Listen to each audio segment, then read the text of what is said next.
Hello grade 11s. Let's have a look today at when there is three forces working onto the same object and that object is not moving. What do we do now? Let's see how we can use that. So, for instance, if there is three forces working on an object and it stands still, that means there is no motion. Then we can say what we call that, this object is stationary, so then the three forces working onto it will balance each other out. Am I right? So let's have a look at examples of that. For instance, let's say I have a pole over here and a pole over there, and I have a wire between the two. And a bird comes and lands right in the middle. Let's say, and the wire does something like this. Okay, so here's my little birdie sitting. Okay, let's have some wings. And the moment that it lands on that wire, the wire is going to go down, creating an angle here and an angle there. Now, what we have to do is find the three forces, because there are three forces working onto that stationary bird. Let's have a look. Where are they? So first I'm going to say, how can I draw a force diagram from this picture that I'm seeing here? So I can say, okay, that is the point of contact. That little birdie has got a weight that goes down, and we can say, okay, weight, or FG, as some of you know or work with it like that, equals m times gravitational acceleration. So if they say the birdie has a weight of, let's say, 1 kilogram, okay, don't know what bird that could be, but anyway, so that would be 1 times 9,8, so that gives me a force of 9,8 Newton, and always direct down to the center of the earth. So we've got force number 1. Where's force number 2? Of course, if this rope or wire is not attached here, that whole thing will collapse. That means that there is a force operating within that wire towards where it is there onto the pole. So, my second force, if I would draw my diagram, it's not exactly the same. You'll get the idea. It's supposed to, no, let's rather do that right. Okay, otherwise some of you are going to write in comments and say, ma'am, what's going on there? Okay, so I can show that force here.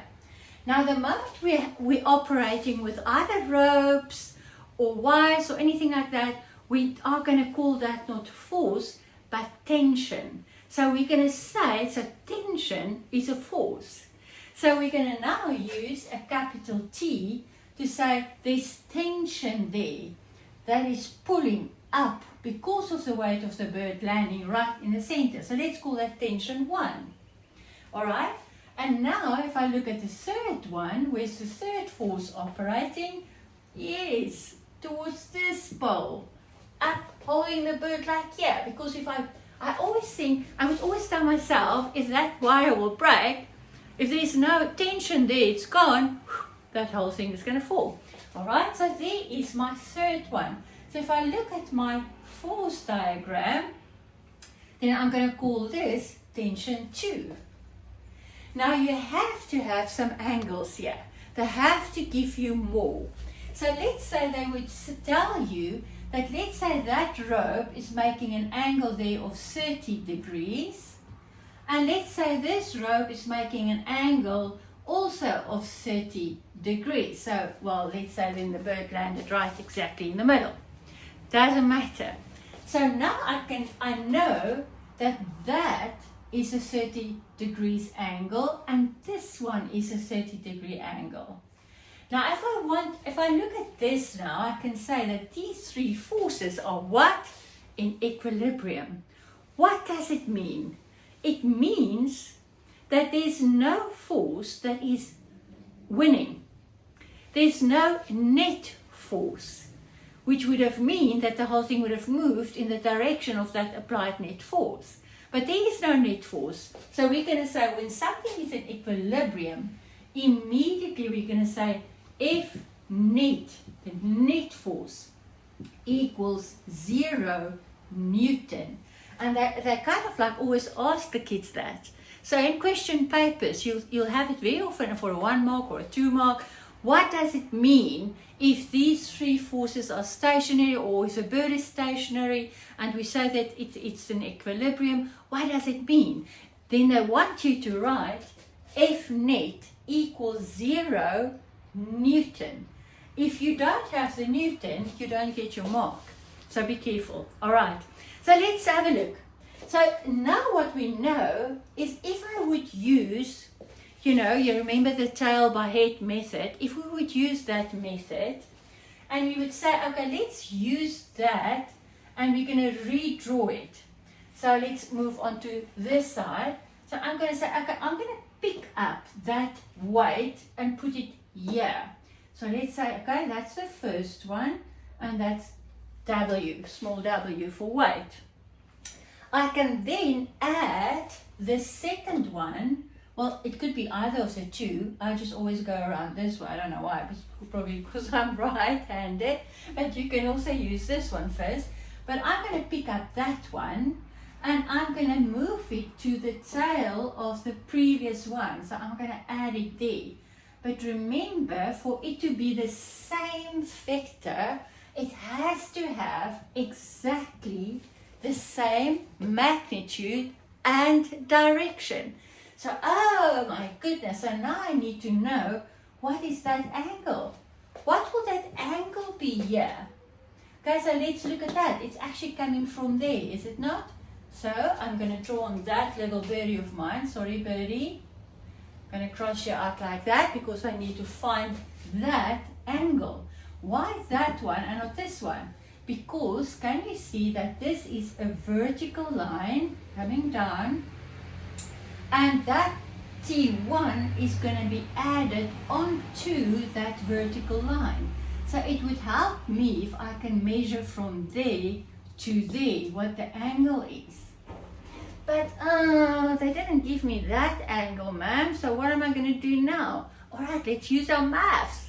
Our maths is stating that if these two lines are parallel to each other and we have that one as 30 degrees, then the opposite one here will also be 30 degrees. Fantastic. So we've got that one as a 30-degree angle. All right. Now we're going to add the third one. So remember this, that's the real situation. From the real situation, you should be able, or you have to, because they ask that for marks, you have to draw a force diagram. Okay, so that is my force diagram. But now what I'm going to do is I'm going to draw a vector diagram. So this is called a vector diagram. All right, okay. So what we do then is now I'm going to have to add the third one. So I'm going to pick up number 2 and I'm going to stick it, this one doesn't look good, let's do it like that. And I'm going to put number T2 in this direction, and remember your arrows, because that is the direction of your vector, otherwise you won't get a mark for that. Alright, so can you see that I've just lifted this one and I moved it over there? The same magnitude, the same direction. Okay, wait, ma'am, how do we determine the direction? Okay, what did I get here?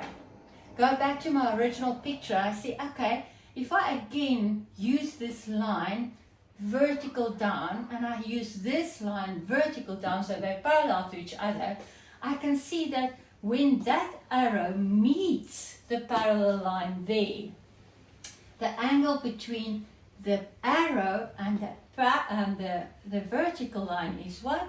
30. Oh, so that one is 30 degrees. Okay? Alright, so you have to figure out your angles correctly. Okay, so now I see what on earth is going on here. I have a closed vector diagram. The end where it started. But I expected that. Why? Because the resultant or the net force is 0. That means that if I would try and draw a line from the beginning straight to the end, it's going to be 0. Yes, I started there and I ended there. There is no resultant force or a net force. And then we see, what do we have here? A closed vector diagram. So we're going to use those triangles or that diagram that we got there. And now I can use my maths. And now they can ask me anything. They can ask me, okay, they did give me the kilograms. So I could already work out the weight. So yes, I've already got this force as 9,8 Newton. And I know weight is always straight down, so it's got the direction as well. Okay. So they could now say to me, work out what would be the tension there in the cable that is going up. And now because I've got a triangle, and remember, the angles within a triangle all has to be how much? 180 degrees. So I've got 160 degrees there already. So we can see that this angle is going to be 120 degrees. Now, most of the times, especially in the beginning, when you just start off, guys, doing this kind of closed vector diagrams, when you have to see these three forces working in an equilibrium, you're going to use your normal sine, cos and tan, and you're going to be able to work it out. And you've got, let's say you're going to have somewhere a 90-degree angle. So then it's easy. Okay? So this is what it boils down to. So you get a picture, find the three forces working onto the same point, move them, add them to each other, get a closed triangle, which we call a vector diagram, identify your angles, and then you'll be able to work out the forces, the magnitude of the forces. Okay, so that is the basics. Let's have a look at a question. Now this question was asked in, I think it was in a June exam. I'm not mistaken, in a Gauteng June exam. So let's have a look at what the question looks like. Very similar to the one I just explained to you. So boy, oh boy, are we going to have to be in our maths when we do these vector diagrams in science. So science and maths, you can see, go really close together. Anyway, so let's look at an example. Okay, the question is this. Okay, heavy rain caught a learner on his way back home from school. On reaching home, he emptied his backpack and hung his backpack on the washing line between two vertical poles. The bag remains in equilibrium. They have to tell you that. They have to either say it's hanging still, it's not moving, there's no motion, or they tell you straight up it's in equilibrium. All right. He realized that the angle between the washing line and the pole, well, on further investigation, and they give you a diagram. So let's have a look at how the diagram looks like. So very similar to what I've just showed you. So here is the one pole. There is the other pole. All right. And then they have the washing line coming down here. And they've got a mass M hanging there. And going up that way again. I'm sorry, it actually comes here close there. They've got here a line, and they give you that angle up there as 40 degrees, and then they give you this angle here as 50 degrees. Okay? And then what is interesting, they give me the tension in the cable. They tell us that it is found, okay, you realize that the angle is 50 degrees. There, on further investigation, he noted that the force on the washing line between his bag and pole A. So this is pole A and that is pole B. So let's call this tension in the cable, TA, and let's call that one tension, TB.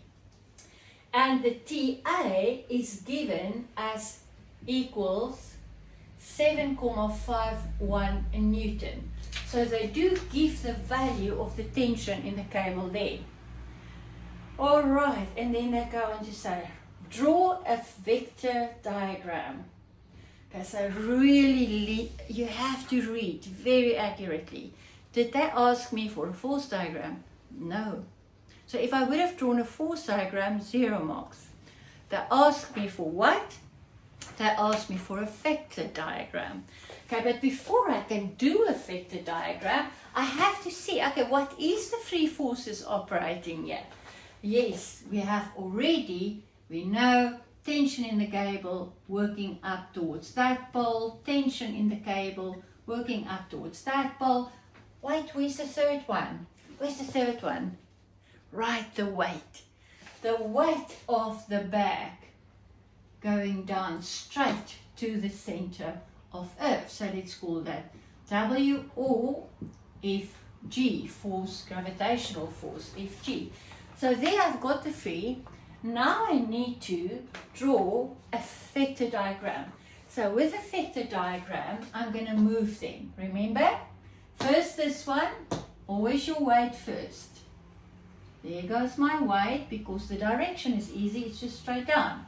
Okay, so anyone can draw that, I'm sure. And the arrow down.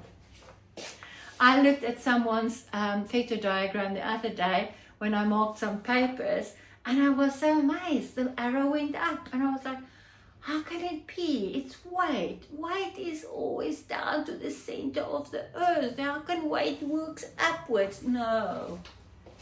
So always think what you're doing. I mean, really what we're doing here is just showing what is happening in real life. It's a real life situation. It's weight that pushes down. All right, anyway, enough of that. Okay, so let's take the second one. Again, you could use this one first and then that one. I always go this way around, but you don't have to. So I'm going to now do TB. There goes TB. And then TA, and that will form my closed diagram. Arrow, arrow. TA, TB. You have to always have a symbol that says this is the force that it represents, and you have to show the arrow. And now we need to figure out the angles that we have in our triangle. All right, what is the angles that we have? We have an angle for TB here where it attaches to the pole, and we can draw for ourselves here a vertical line, because that TB comes onto a vertical line so that the angle between the TB and the vertical line is 50 degrees. So we've got that angle as 50. But what do we know between that and that line? Because that parallel, that angle would be the same as this angle, if you know your maths. Am I right? Because this is a line here. I know they do call it something in maths. I hope you know, because I can't think of the right English word for it now. Any case, so if that angle is 50, it means this angle is 50 degrees. Now TA, they give us that one as 40 degrees. Again, that angle, that line, parallel to this line, so that corner angle and that angle should be the same. So the angle that it comes and meets the vertical line up here is 40 degrees. So when my TA ends, there's my arrow, there's TA, it ends there. I've worked out that that corner is, or angle is 40 degrees. So here I've got already now a 90 degree together, and because 180 minus that 90, so that gives me that that angle is actually a right angle of 90 degrees. Then on top of all this, that also gave me the value of A. So I've already got A as 7.51 Newton. So I've got that magnitude there of TA. I've got all the angles in my triangle that I could wish for. So now I'm ready to work out whatever they ask me. So the moment you're here, you're actually almost over the line. So let's have a look what they ask. They say, okay, draw a vector diagram showing at least one angle and all forces acting on the bag. Okay, we've got that. So it's 1, 2, 3, and one angle, 4 marks already. Write down the magnitude of the resultant of all the forces acting on the bag.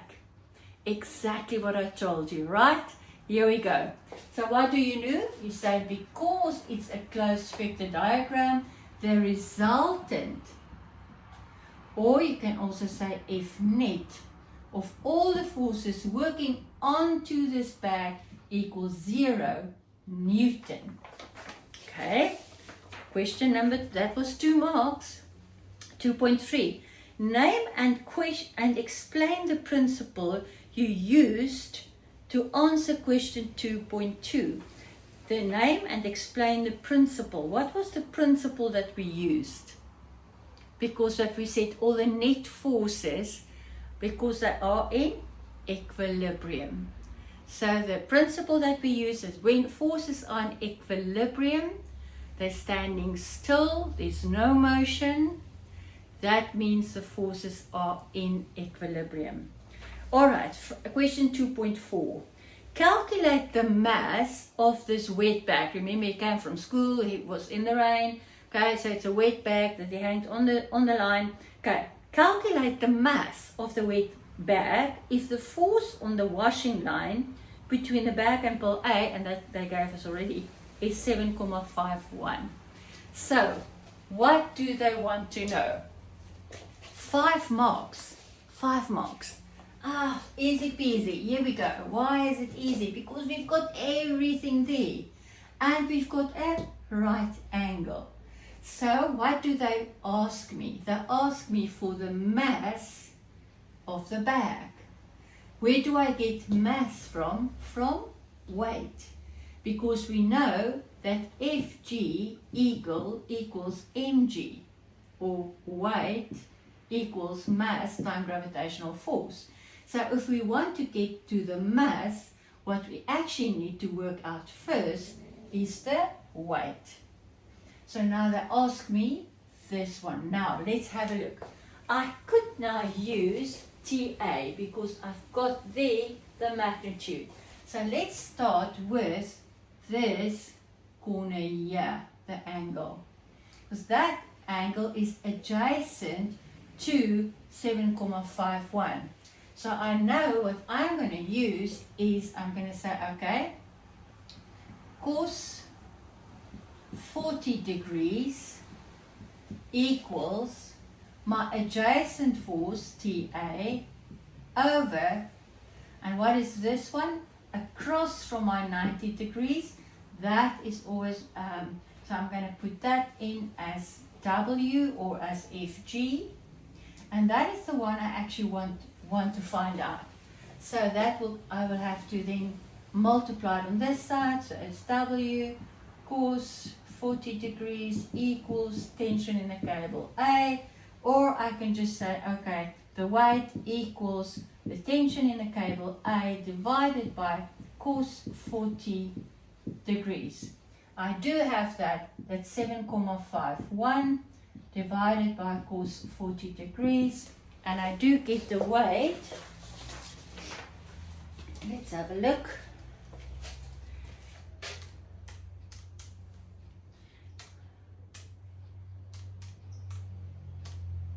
as 9,8036.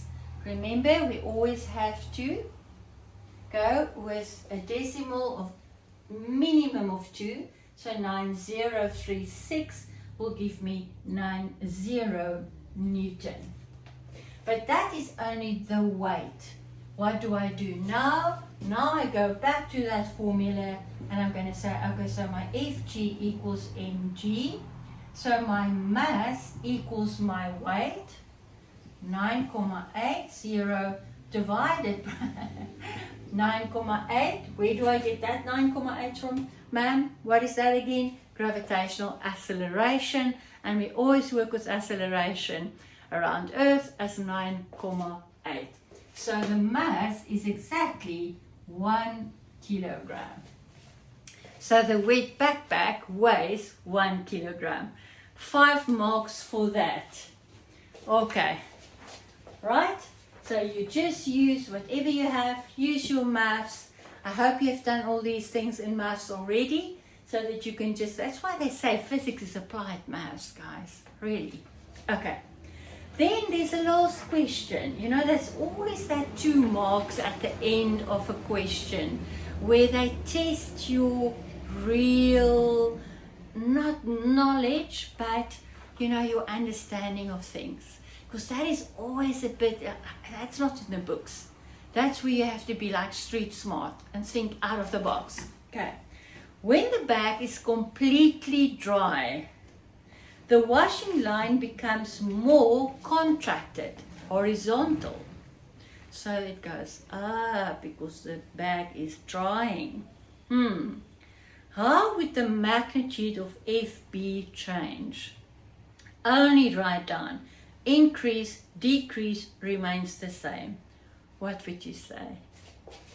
So if that goes up, what happens to the tension here if that weight is less than it was? Because when the bag dries, right, the bag is now dry, so it's going to weigh less than 1 kilo because of all the water, of course, that evaporated. So it's going to be less than 1 kilo. So it's going to pull it not as far down. So what's going to happen to the tension in the cable? It will, one answer, decrease. Right, that's it for today.